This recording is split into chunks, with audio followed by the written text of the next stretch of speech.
Hi, I'm Linda Deir, the author of Guided. Her spirit guide angels were her best friends and life coaches. Guided is my true life story and winner of the 2017 International Body, Mind, Spirit Book Award. Since before I was 2 years old, I've seen, communicated with, and even photographed my spirit guide angels.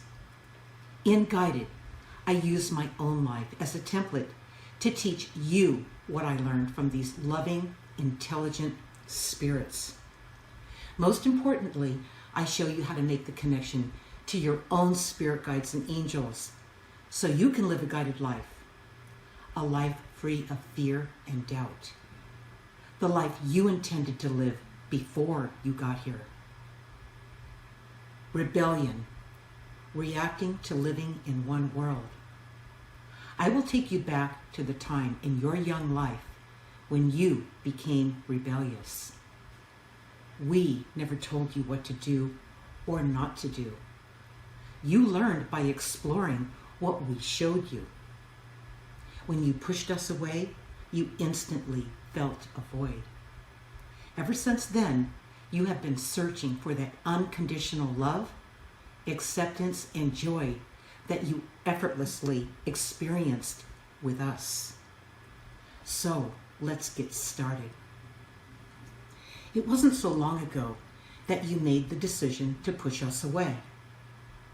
This placed you squarely into this world without any other options. This world was now all you had. Since nobody noticed what you gave up, you couldn't even talk about it, but you did feel the void. Your reaction to being forced to live in just this world is what made you feel less tolerant when being told what to do and how to think.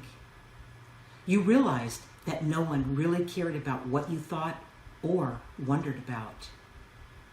The pressure was building from everyone, pushing you to perform and get it right here in this world. Although you felt resistant, you were really mad at yourself for letting them push you around. You knew something wasn't right with this forced learning style, but you were already too deep in to save yourself from being consumed by the status quo. Your only defense was to rebel, but you weren't sure what you were rebelling against. The fact that you detected this was the first clue that you had some basis of comparison that brought this to light. You may have pushed us away, but you didn't forget the higher learning you experienced from exploring what we showed you. You were self-taught. Now you were being forced to learn and being judged based on how you measured up with everyone else. This left you feeling disconnected and alone. Again, no one cared about any of these realizations you were having, which made you feel even more rebellious. Being rebellious, as described in the dictionary, is the act or process of resisting authority, control, or convention. An act of teenage rebellion. Defiance, disobedience, rebelliousness, insubordination, subversion, resistance, and act of rebellion. With all the pressure building up in you to follow the rules or else, you became observant. You were assessing how you would go about navigating your way through this system of conformity. How well would you be able to, or willing to, be molded into a student who would follow the rules without question so you could get good grades and fit in? How would you do this and still keep yourself in one piece? It felt like a sellout. This was a test that would reveal how well you knew yourself. Would you continue to be true to yourself while making your way through this maze? Being rebellious was a place to pause, just long enough to assess the situation before you made yet another critical life decision. A decision that would determine your fate going forward. Ill-equipped as you were to make these early life destiny decisions, you were forced to make a decision to go one way or the other. If you chose to follow the truth, you became more observant. If you followed others, we watched you get lost. Okay, Ray. Hi, Linda. Hi, Ray. I got the feeling when I heard you read this that there was a feeling of anger there. Am I right? And anger in what? In how you felt about people forcing you to try to conform. Well, it's an anger that we all felt. None of us liked being pushed around, told what to do, treated like somebody who couldn't think for themselves, who weren't capable. They treated us like kids or children or babies or whatever. So none of us liked it. I wasn't the only one who didn't like it. Did you like it? Well, I don't know if I remembered that far back, but... Well, this is about the time we're talking about in My Guided Journey, the companion journal to Guided, my flagship book. This is what we're talking about today, and we're talking about part 2, page 10, rebellion. So at this point in your life, you were about 5, 6, 7, maybe even 8 years old, right in there. Yeah, I was a pretty strong-willed kid, so people telling me what to do really got to me. Yeah. So did you think you were unique? No, I think I was one of those who conformed. You know, it was like, sit up straight, put your feet flat on the floor, fold your hands, pay attention. We could have gotten some trouble together, right? Well, we could have. You would have liked me. Okay. I didn't do that so well. But I mean, I was a good kid. I was okay. But I knew when I was being pushed too far, or I knew when it had gone too far, and the teachers were, out of control, or the kids were out of control. I mean, the whole thing was ridiculous. So that's where I just said, no, I'm not going to do that. I'm not signing up for it. I'm not going to cave into the consequences I was being threatened with if I didn't conform. I didn't let that run me. I checked in with myself, and it comes from my lifetime of having this guidance, having them with me, and knowing they were there. That shock in my life when I was 20 months old, when they first appeared to me, they looked at me. I saw what they saw when they looked at me, and realized instantly so many things changed me. So these kind of things didn't seem that important to me, where to the kids around me, it kind of seemed like they were real nervous about it. I was pretty relaxed around it, I already faced the consequences of what was involved in following my truth. And sometimes that involved getting kicked out of school for things that I didn't even do. But, the system was the system. So at that point, I was pretty seasoned. I realized that this wasn't a fair place. And, my family, pushed me through that door. And that early beginning in my life. So that's why I can remember these things. That's why I know these things. That's why my early memory is unconventional, because I did have that early connection. My life was threatened, and I reached, I expanded. I spent more time alone. I had that connection. I had time to develop it. Okay. Yeah, so by the time you got to, say, first grade, you were like 6 years old, you've already had 5 years, almost 6 years of learning with your guides. Yeah. And then you were thrown into this environment where the kids were basically, they just didn't get it. They didn't have the advantage that you had by even growing up knowing who guides were. Right. Which made me to look in their eyes, the way they were programmed to assess me was that I didn't get it, and I was stupid.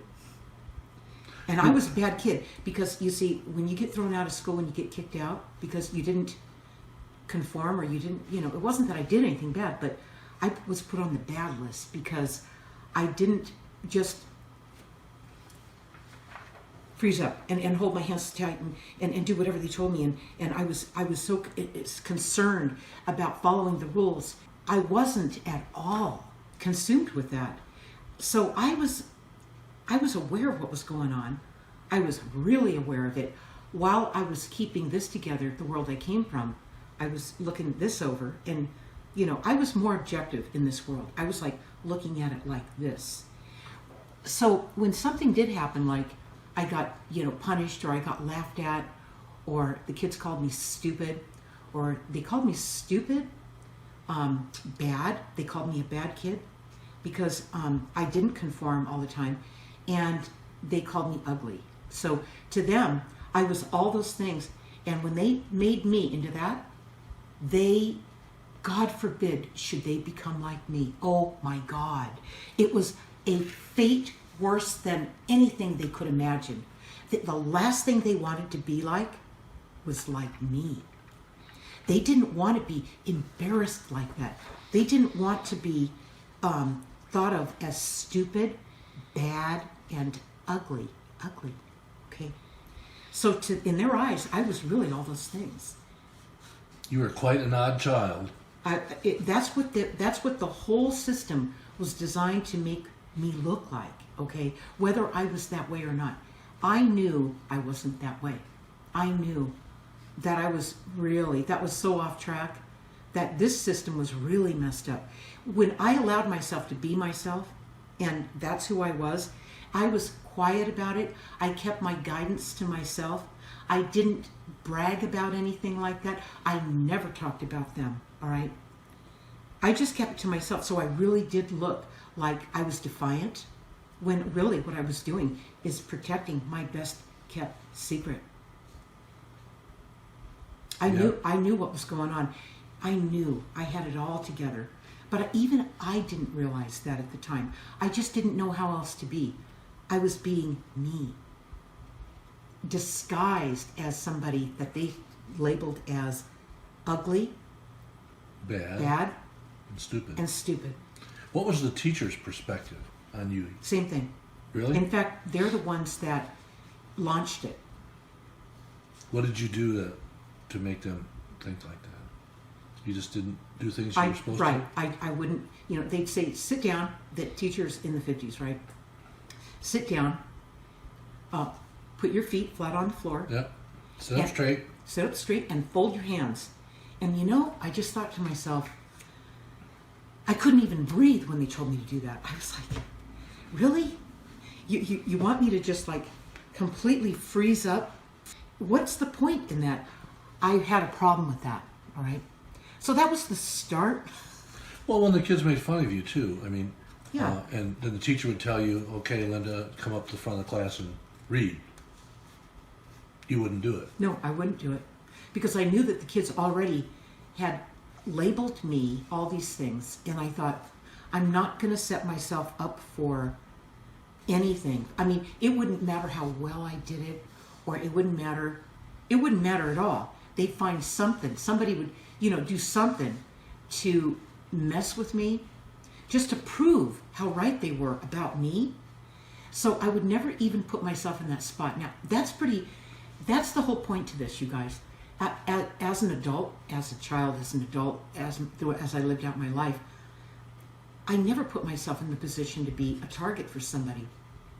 I just wouldn't do it. I wouldn't show up, or I just found my time alone really special, all right? And when I did that, the connection I had with my guides got stronger, and my peace inside of me was pure. I was able to breathe. I was able to explore things that nobody even thought about. No one even considered doing stuff like I did. And I didn't fit in. I was an oddball, and I was okay with that. And you had a lot of time to practice that alone time, because you spent a lot of time in the principal's office and after school in detention and getting kicked out of school. Yeah, I went through all of it. my record would show that I was a bad kid. Now, I never hurt anybody. Well, Yes, you- wait a minute. The Only bullies. the ones that deserved it. Only the ones who had it coming. And they were the bullies that picked on the nice kids, and they just pushed them around. They were nasty, mean kids, and I couldn't handle it. I couldn't stand it. And so the teachers, they would think, well, they would just write it off as, the kids are working it out, let them work it out. And they let these kids get hurt or whatever. And I'd beat the kid up, and then I'd get thrown out of school again.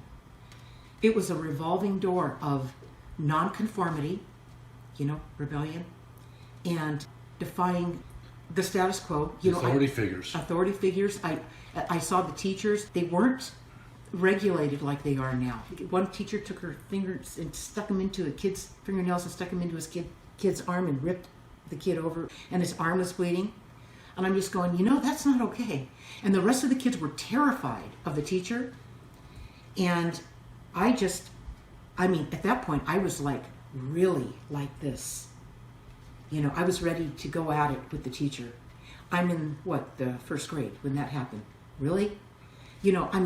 I could not tolerate it. That came from my mom and the stuff my mom pulled on me. Again, my mom could have beat the spirit out of me, but I just didn't learn very well. I didn't get it. Okay? So I didn't let her do that to me. I didn't let her drive me into the ground and destroy me from the inside out. And that's what I seen these kids doing. I seen these kids allowing themselves to be destroyed from the inside out. Basically what my mom tried to do to me when she said, I'm going to beat the spirit out of you and there's nothing you can do about it. And I thought to myself, that will never happen. Never. I will never let her have my spirit. And I thought that as a 3-4-year-old when she said that to me. So I had that already in me where I wasn't going to let somebody rape my soul. When you had 5 years of being abused already, or 6 years of being abused before you even got to first grade, that experience with a bully, an evil bully. My mom. Right. And that just was, in one area, you were thankful to be away from her all day in school. Yeah. But then you showed up, and there was just all these other bullies. I had a new job. Right. That's where your fighting career started. Never lost a fight. It's either. true. No, I did lose fights, Ray. Did you? Yeah, there were times when I lost a fight where kids would be gang up on me, and there'd be a lot of them, and they'd beat me up. But it didn't happen too often, but it did happen. Yeah. I would have come to your rescue. And that's when my real friends started kicking in. My friends of choice. Right. Yeah. Okay. This rebellion spirit seems to show up at different times in your life. It shows up around when you're a toddler, when you've become mobile and people start telling you what to do, What not to do. Don't touch that. Don't Right. go there. Right. And that shows up then, and they rebel by what? They throw what? They throw a fit. A tantrum. Right. They become, and then they get labeled. They're the terrible whats. The terrible twos. They're the terrible twos. So the rebellion. So you're beginning to get labeled. Right. Right there. You're a terrible two. And then when you enter school, that's another point where you have this conformity shoved down your throat. Right. That's right. Then as a teenager, that really kicks in there because now the hormones are kicking in. Well, yeah. They're fueling the fire. Right. Okay. That's right, Ray. Okay, so stopping right there, Ray, what happens is at 2 years old, you're beginning to feel your identity. You feel your identity. And when somebody tells you to do something that you don't want to do, it's a natural reaction to rebel. It's a natural reaction to try to hold on to what it is you're trying to explore, learn about. Even if you get hurt, bump your legs or fall down and hit your head, you're still, the determination to learn in this world and come here and explore this place is greater than somebody telling you not to do it. So while you're that young, you're still fresh from the other side. You're really a new person. You are less respectful of what's going on here, what the rules are, and what the consequences are, all right? So your investment here is weaker than where you just came from, much stronger. So your at 2 years old, it's your first time that you're really feeling your power, okay, to say no, that type of thing. All right. And then when you turn 5, 6, 7, like where we are today on the journal on page 10 of part 2, you are at a point in your life, 5, 6, 7 or so, where that's a critical time. That's when, believe it or not, you made some serious decisions, life destiny decisions, that you, ill-equipped as you were, you still made them. And you were, because you were forced to make them, all right? But it's a natural time to do it, whether you're forced to do it or not. It's just nature. It's the world we live in, you know? So you make those decisions, and you may not even talk about it, but you just become this person that you expand into this self of you, all right? And it might be a part of you where the decision you made was to retreat or to become like others so that you could play it safe and kind of slip in and disappear and not be noticed, and so no one would bother you, and you could kind of, you know, get through all this without being, you know, tormented too badly. All right. But, and then there's the other part of you, the part of me, okay, where I just said, I looked at things, I looked at things and I just went, and I looked them over and I thought about it. I observed what was going on. And I decided for myself how I wanted to participate in that. I didn't let somebody decide that for me. I didn't let a consequence about what my decision was take me over. I thought, well, you know, I could see that the kids will laugh at me, or they'll gang up on me, or they'll want to fight, or they will, the teacher will make fun of me and he'll humiliate me in front of all the kids, and all the kids would join in, and all of a sudden, unanimously, I was all these things they labeled me as. And the more they did that, the more I pulled away from them. The more I went my own way. I went my own way.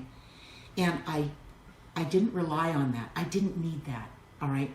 So that was my decision. Now, you take that. We make some really powerful decisions at 5, 6, 7, 8 years old, right in there. You get to be a teenager. Okay?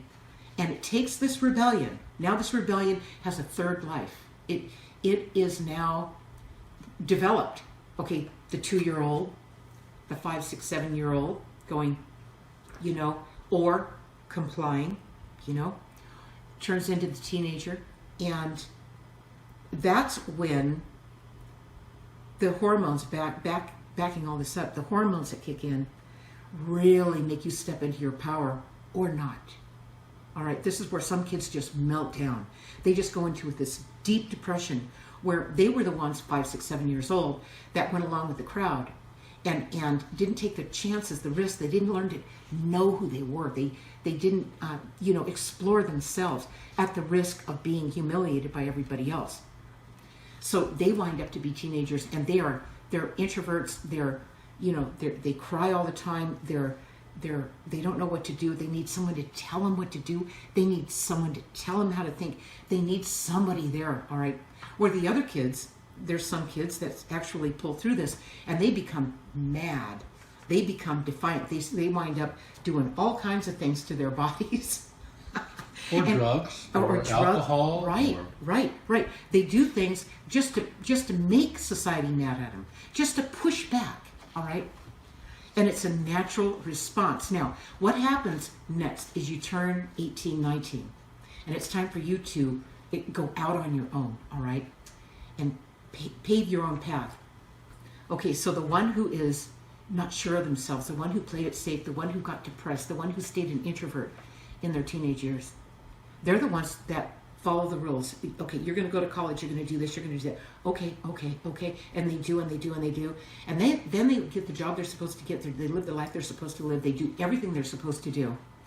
And then by the time they get through all that, you know, late 40s, early 50s, then they say, wait a minute, what's the point in this? They've lived it the way they were told to live it. They've done it that way.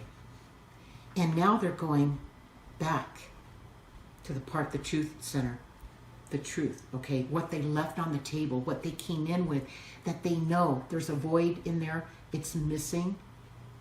and they start to research everything that they can get their hands on to define that missing part so they can put themselves back together again, all right? The other person who was kind of defiant, kind of a wild card, they could have gone any number of ways. No doubt about it. They did their own thing. They did it their own way. They were either outrageous or they were outrageous. They did what they did. They didn't really worry about what somebody thought, or, they followed what they felt, all right? Because if they could exercise that as a child, as a teenager, by the time they get to be 18, 19, they're seasoned. They're okay with getting bumped around, somebody saying something nasty about them, their friends turning their backs on them. Find new friends. I mean, they are ready to explore this life and live it, okay? So that's the difference there. But that's where we get off track. The early beginnings starts in the terrible twos. Yep. And then that 5, 6, 7, 8-year-old time frame. Elementary school time. Yeah, when you make a solid decision that you may not remember you made, but we all made it, okay? That sets the path, sets your course going forward regarding, when you actually get out on your own through those teenage years and off you go, and why you make the decisions you do.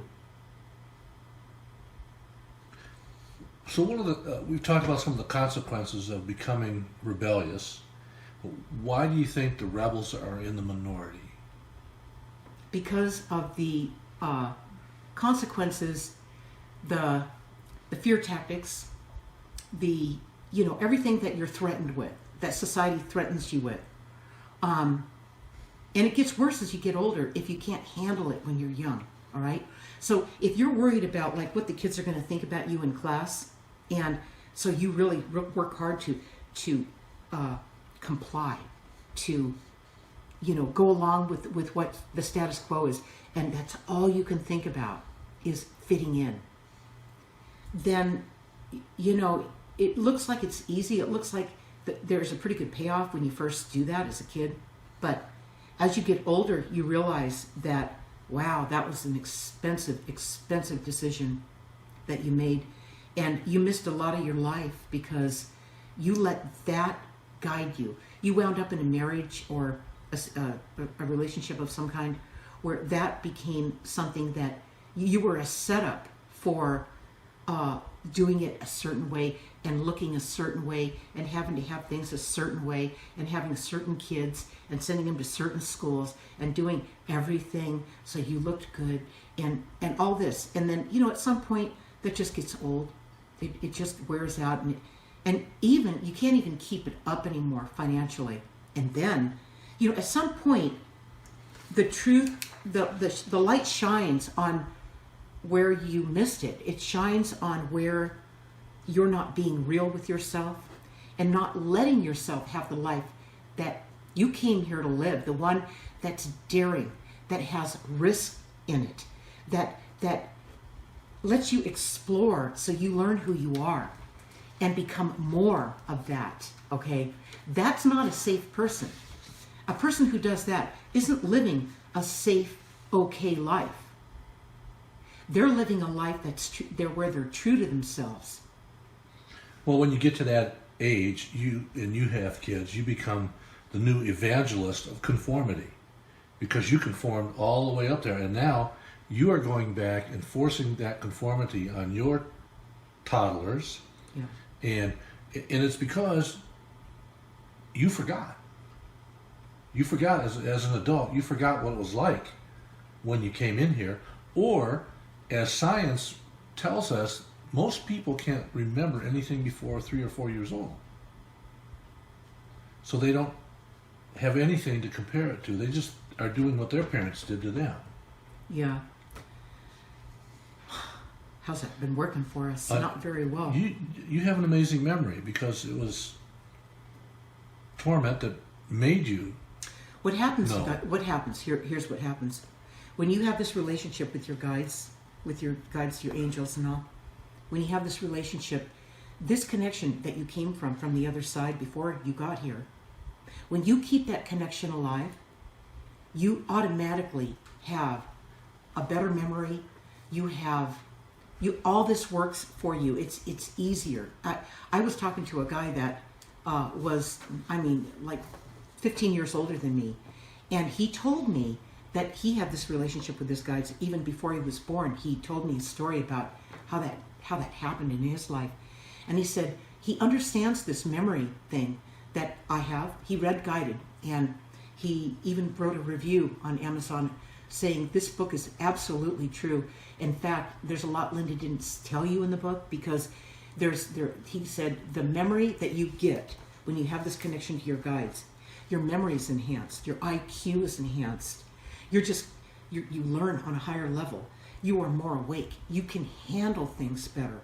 I mean, in every way. I mean, emotionally, you can handle everything better, because you have this clear place to get centered and real with what's going on. You can see what's going on, and you can face what's going on. You don't try to pretend it's something else. You don't try to, in what Ray was talking about, you don't try to make people into something that they're not.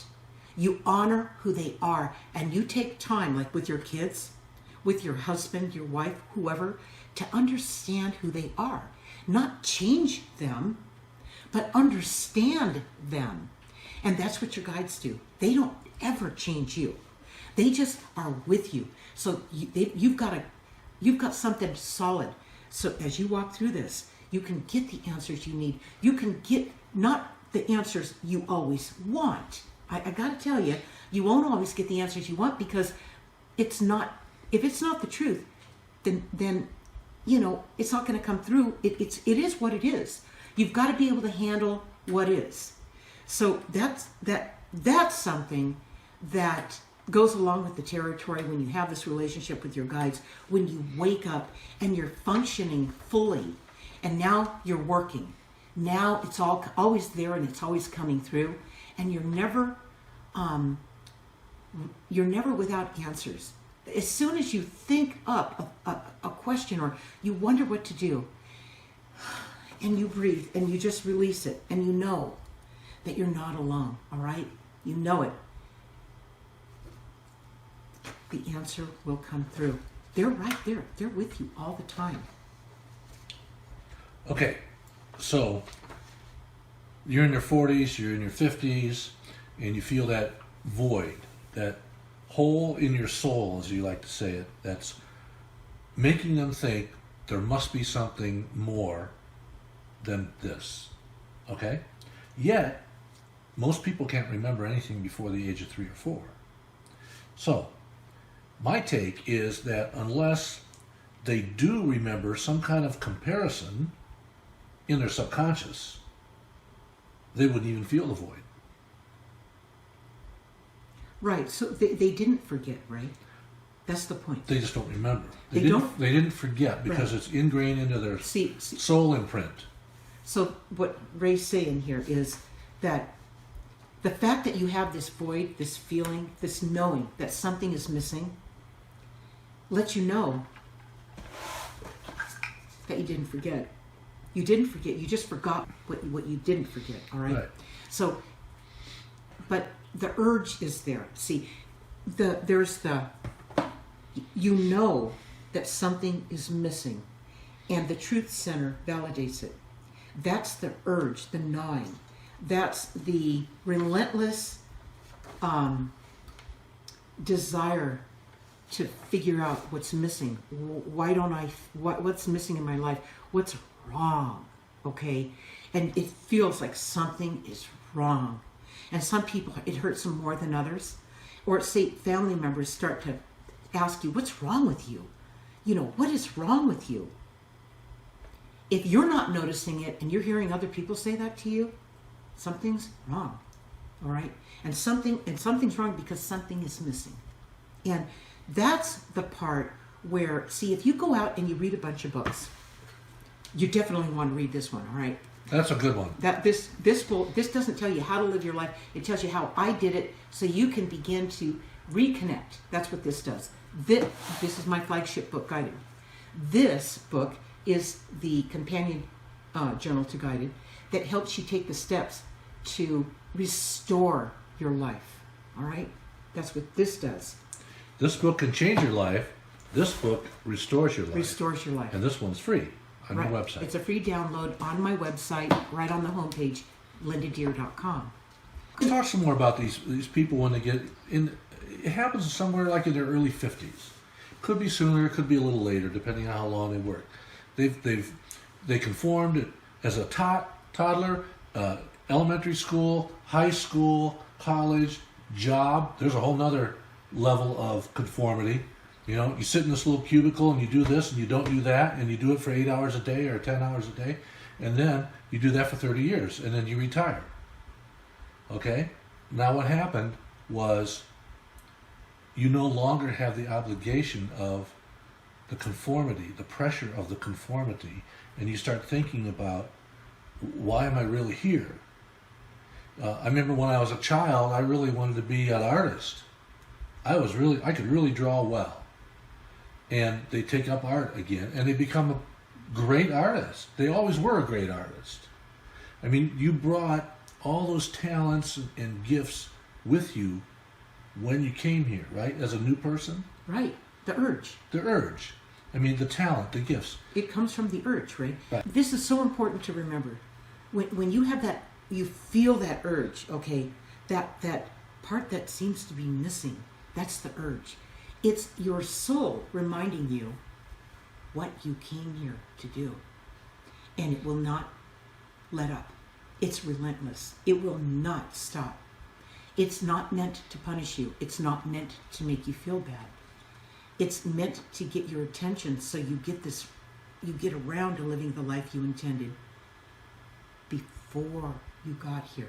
It's a great big plan, all right? And see, the thing about this life, you guys, is you have the gift of free will in this world. It's great. We can screw up our lives. We can get it right. We can take chances and take risks and see what happens, okay?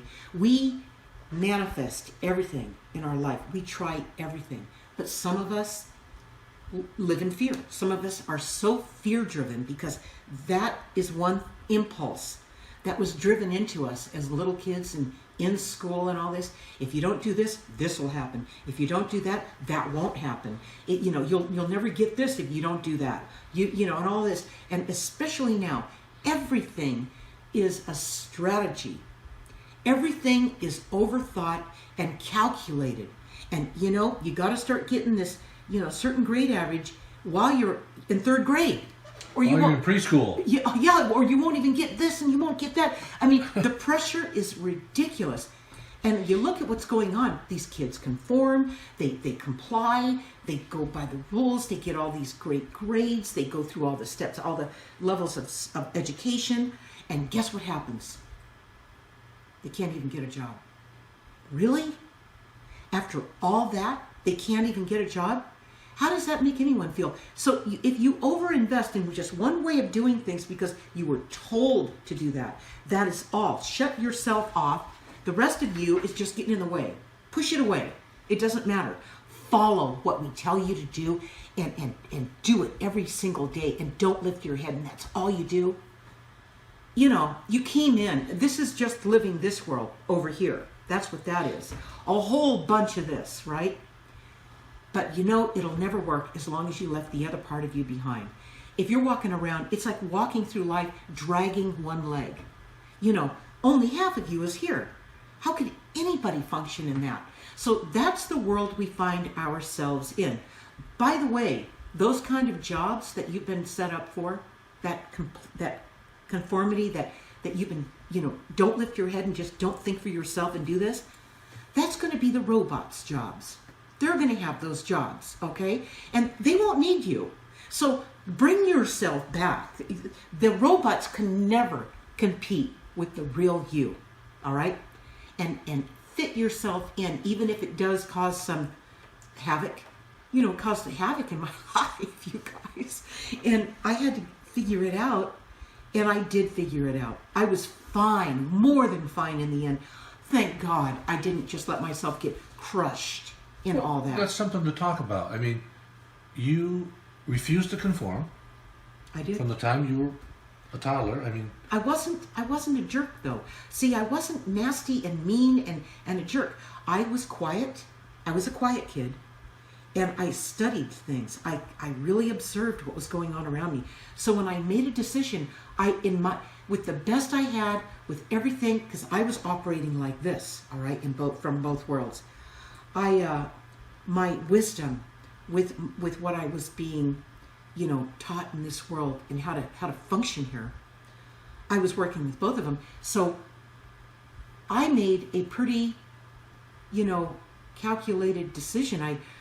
When I did, I didn't always know how to convey it, or I wouldn't even bother, because how could you explain this?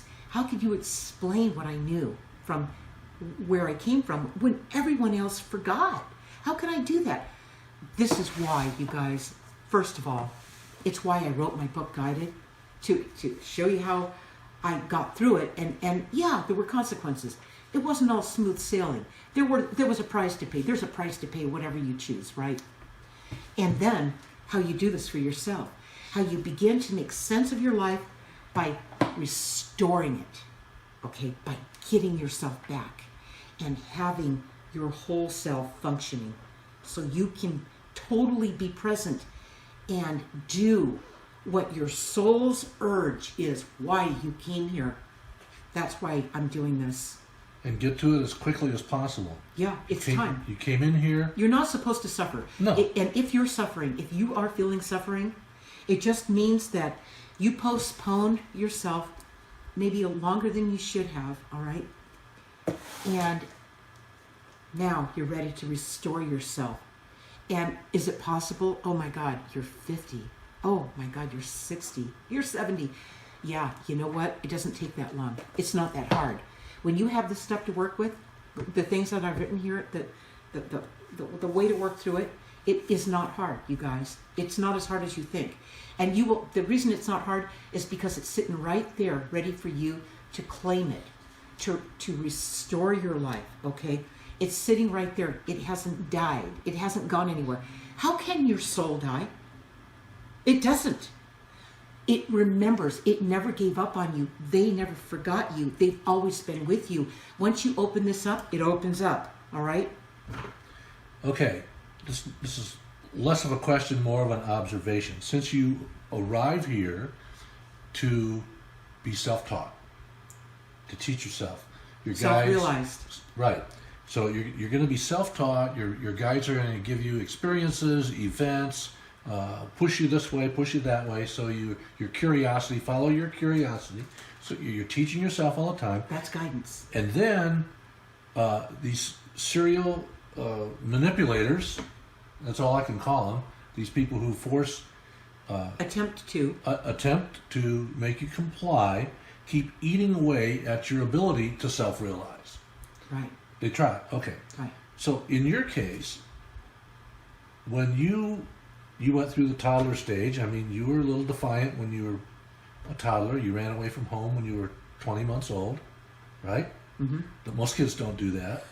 A lot of kids run away from home, but I had a special emergency to take care of. Yes. Anyhow, and then kindergarten, grade school, first grade. You were the oddball child. I was. You didn't get it. They called you stupid, ugly, the bad kid. Right. And that continued until you were 16. What happened when you were 16? And what were those other kids doing from 16 to 19? They were in school. They were in school. You were not in school. You didn't finish school. You went out on your own, self-taught, and I continued my self-teaching. yes. So in 3 years, between 16 and 19, what happened? I got married. I had a baby. Okay, I got pregnant on purpose at 16. I had just turned 16. I had to get out of that family. That was, I couldn't take it anymore. I literally could not breathe in that environment anymore. And to me, the risk I took made it made more sense than staying where I was. I couldn't take it anymore. And I know I was guided to step out of that. Whatever it took to get out, that's what I did. And I was And you left with no family support. no, none at all. No money, no No job, food. no skills, No no food, food, no no car, car, right? Nothing. Right. Pregnant. It was the best. It was awesome. It was, in fact, from then on, from the first night I got out, the number one thing that I wake up with every single day, ever since that first day I got out with my life alive, is gratitude. I have gratitude every day. I wake up every day going, thank God. I mean, I am the luckiest person on this planet. With gratitude, you guys, there's nothing you can't do. When you realize what you have, not what you don't have, there's nothing you can't do. I don't know how else to say it. Guided explains it, all right? You listen to your guidance. They know what you're capable of. They know what you were supposed to do before you even got here, and they help you do that. So you leave the house at 16 with nothing, pregnant, and by the time you're 19, you're an architect, a home designer, a home builder, and you own one of the largest construction companies in Northern California. Right. Without even finishing high school. I know. Self-taught. Right. Well, the other kids were just getting into college and getting more I didn't conformity. think, what it comes down to is I didn't think about what I couldn't have. I saw what I wanted to do, and I figured out how to get it. I knew I could have it. And my guidance at 19 let me know I could have it.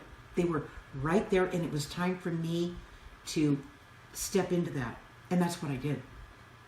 So I never doubted myself. When you have this connection, when you come in and you restore your life, you bring yourself back, the person who first came here, and you bring that back to life, and you include that in who you are, you're no longer lamed up by dragging a leg behind you because half of you is missing. You're excited. Even if you try something and it didn't work out, it shows you what does work out. It leads you to what does work out. Here's another thing about having this connection to your guidance, you guys, and restoring your life, bringing yourself back again, is you have more energy than you ever had before. It's like, I used to be accused of, the people in my 20s, they'd say, are you on cocaine? I'll tell you, if I ever took cocaine, I would be a mess because I don't need it. You know, like I have a type A personality and I'm already filled up with excitement about life and what we do and how we help people and all the things we get to do. We don't have to do anything. We get to do it. Great life, all right?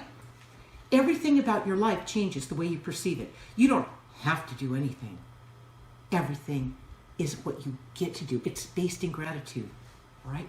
It's not based in punishment, torment, being told what to do, consequences if you don't do it, threats, fear tactics, all that.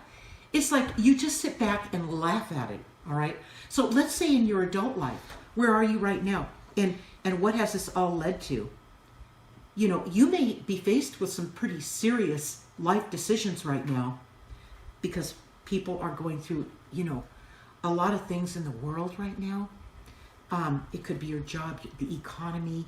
It could be, you know, the kids moving out and you feel lost. You need to bring the rest of you back here so you can live the life you intended before you got here. It's that urge. It won't leave you alone. You've got to find it.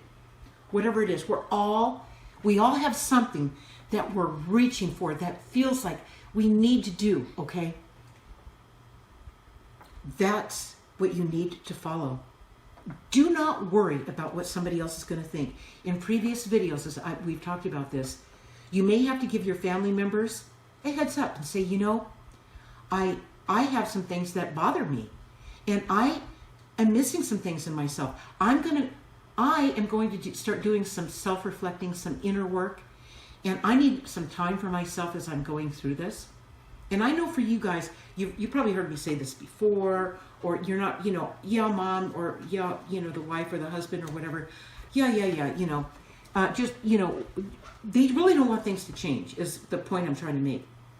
Giving them a heads up, they're going to realize that things are changing. And you are doing the work it's going to take to get this back, to get yourself back again, okay? To get your whole self back again.